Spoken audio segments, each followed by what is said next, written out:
Hey guys, in today's video we are checking out an affordable amplifier, the Marshall DSL20HR. This is one of the most affordable amps that I own. A couple of years ago it was really cheap, I think like 250 euros or so. It is a bit more expensive now because of all the prices that are going up, but it's still pretty affordable. It's a 20-watt amplifier made by Marshall, made overseas, but it's a good amp. So we're gonna have some fun with this thing today and see if it's worth the money. And also just to see how it sounds and how flexible it is and how many tones you can get out of this thing, all right? Quick note about the signal chain. I'm holding my ESP E2 Eclipse full thickness with the Seymour Duncan JB in the bridge and the 59 in the neck. That is going straight into the amplifier with a Maxon OD808 up front that I might try later in the video. The amp is going into my Grossmann Fatbox 1x12 cab, in which I've loaded up my UK-made Celestion Vintage 30, which is a bit more warm sounding. This can be a bit of a bright amplifier. That's why I chose that speaker this time around. I think it suits this amplifier really well. It's mic'd up with 3 mics sent into the DAW, and there you go. So quick run through of this amplifier. Again, 20 watts, 2 EL, 34s in the power section. We have 2 channels, ultra gain and classic gain. We're on the ultra gain channel right now. Each channel has a volume and a gain control.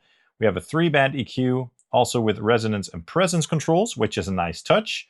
A reverb control, and we have a switch over here. It's called the tone shift, which scoops the tone. I'm not a fan of that. We'll try that in a minute as well. Right now, let's put all the EQs at, let's say 6, so 1 o'clock. And again, let's see how that sounds. Presence is set a little bit lower, let's say 11 o'clock or so.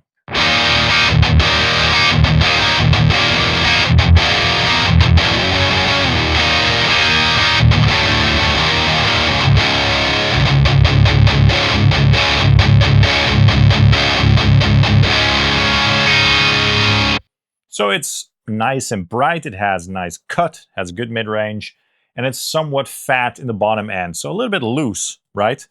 Which all the DSL amps have, basically. That's just like a trait, a sonic trait that they all have. And I like that, So let me demonstrate the tone shift control, and let's get that out of the way. It makes the amp sound very scooped and kind of lifeless, if you ask me. That's with the tone shift off, and let's enable the tone shift.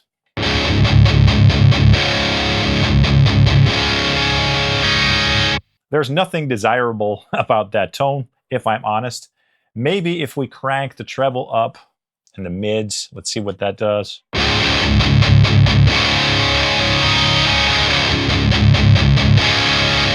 Yeah, I prefer it with that tone shift control off. It's just a bit more natural sounding that way.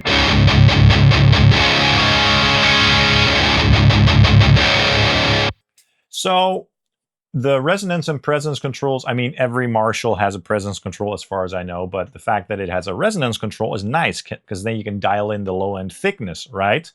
So right now it's set to around 1 o'clock. And let's play with that control a little bit to see how much resonance you can subtract or add. Let me lower it first.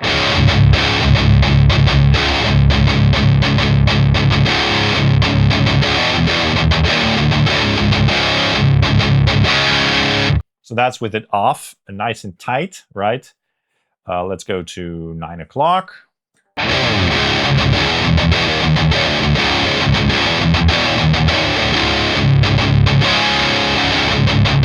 Again, nice and tight. Let's do 12 o'clock.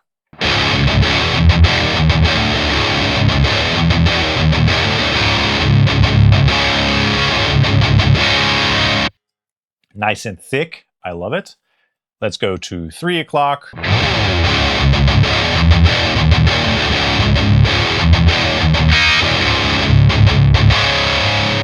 And then the maximum setting.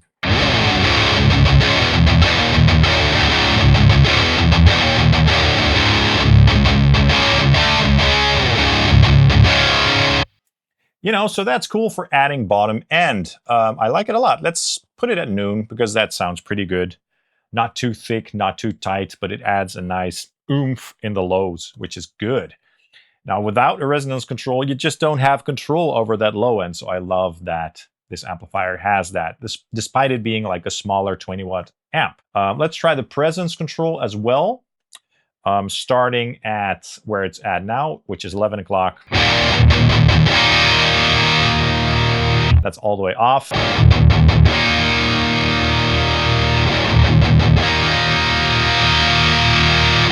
That's at noon.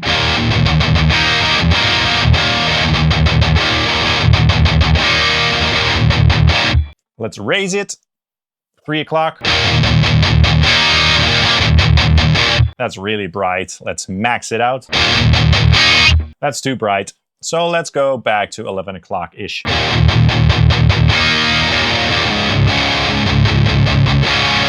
So yeah, that gives you a lot of control over the tone, way more than with the JCM 800, for example, because the presence control on those more classic amps is way more subtle. So that's cool. You can make it really dark or really bright or anything in between. So you can really fine-tune it to the sound of your speaker. If I were to use the Chinese V30 with this amplifier, I would have it set lower, right? All right, let's also go over the EQ controls real quick. Bass, middle, and treble controls. Starting with the bass control, let's see how those affect the tone.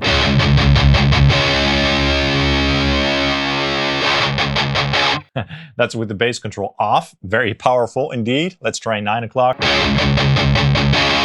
All right, let's go to noon.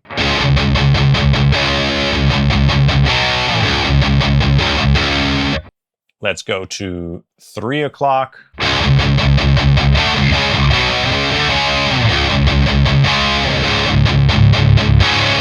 That is very thick. Let's max it out.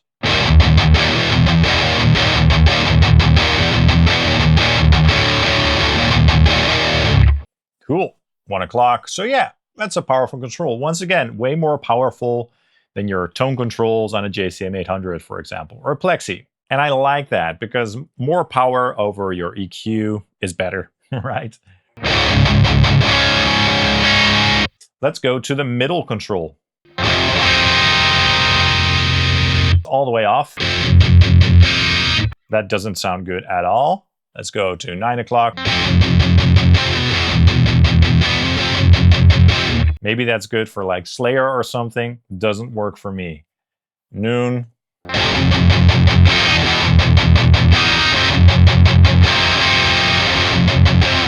Goes to show that, you know, Marshalls live in the mids, right?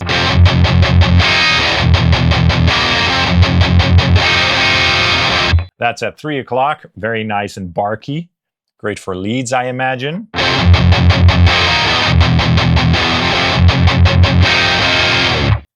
Wow, that is powerful. That is a powerful EQ control.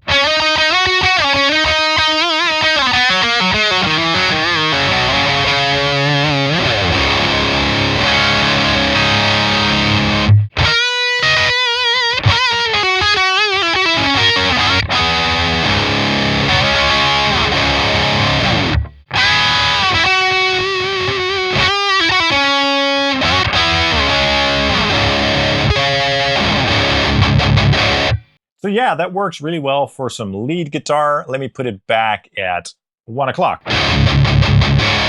And then finally the treble control as well. That's all the way off. Unusable. Let's do 3 o'clock. 12 o'clock.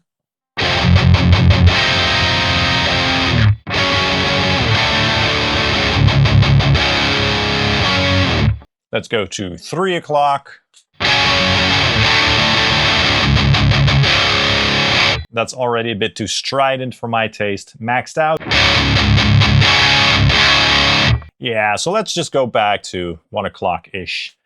So that's like the famous Marshall 666 setting right there, right? Let's try it with a boost to see how well you can tighten up this amp. It's a max on OD808, overdrive at 0. Balance maxed out, so that's level, and then tone at around noon, a little bit above noon actually. Let's try that.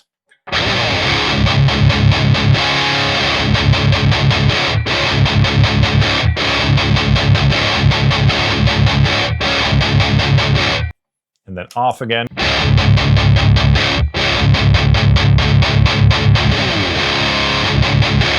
Adds a nice push indeed, which is going to be wonderful for metal and stuff.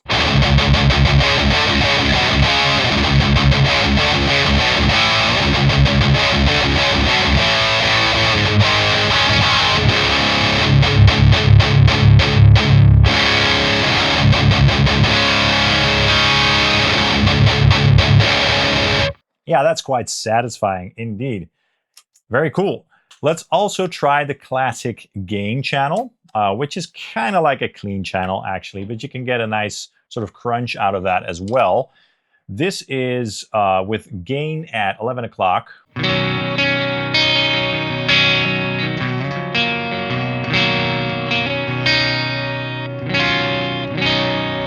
So that's very chimey, really Marshall-y in terms of cleans, right? Let's try the reverb real quick as well. I don't remember this reverb being really good, to be honest.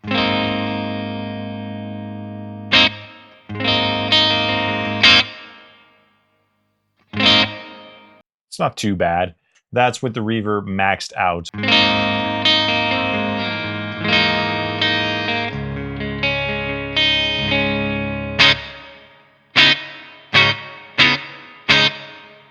So that's that. The clean tone is fine, but again, it's like very, very bright. So on the bridge pickup, it's going to sound probably too bright. Let's raise the gain a little bit and then also compensate by lowering the volume. Let's see what sort of crunch we can get out of this channel.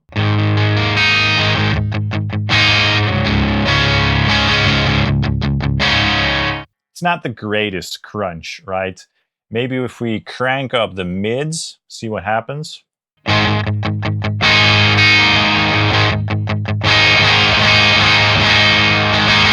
And maybe if we add the max on.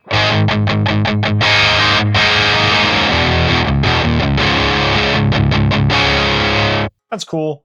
We could add a little bit of overdrive with the max on. I've put the gain to noon, the overdrive control.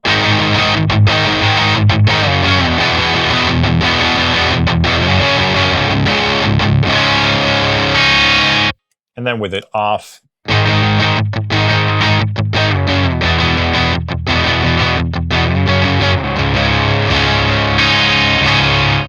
You know, so it's basically a clean channel where you can get some grit out of as well. Not super inspiring or anything like that. So this amp is primarily about the ultra gain channel.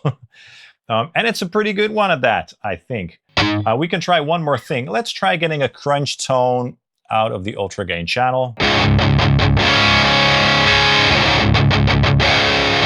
So this is with gain at, let's say, 10 o'clock. Mids, again, cranked to around, let's say, 3-ish. And this should do a bit more of a classic tone, I guess.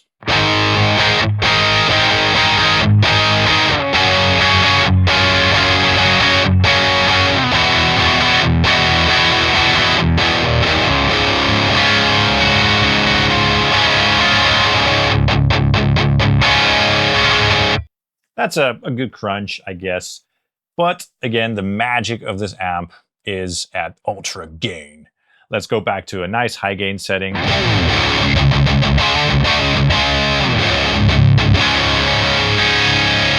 Let's go a little bit up with the gain.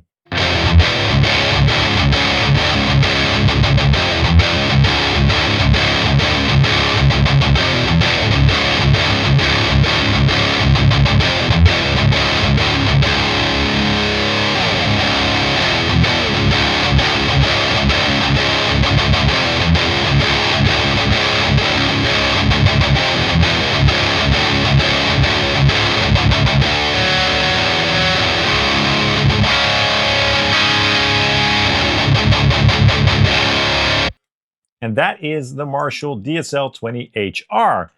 It's a good little amplifier. Is it worth 430 something? I think so. In the current market, that is pretty affordable. Used, you can get these pretty cheap, probably for 200 euros or so. So yeah, that's worth it. If you can live with the fact that the classic gain or clean channel isn't amazing, in my opinion anyway, But the high gain channel is really nice. It sounds thick, it sounds rich. It can do anything from, let's say, more classic crunch to a thick mastodon tone or a modern metal tone with a boost, as you heard. If you want to get one of these at my affiliate links for Thomann and Sweetwater, check out my links in the description. That would really help out the channel at no additional cost for you. I'd really appreciate that. Of course, also let me know in the comments down below what your thoughts are on this amplifier. I'd love to know. And you can also follow Sonic Drive Studio on Facebook and Instagram, or get something in my web store like a Quad Cortex capture pack or an IR pack and all that good stuff. All right, guys, thank you so much for watching and hope to see you soon. Cheers.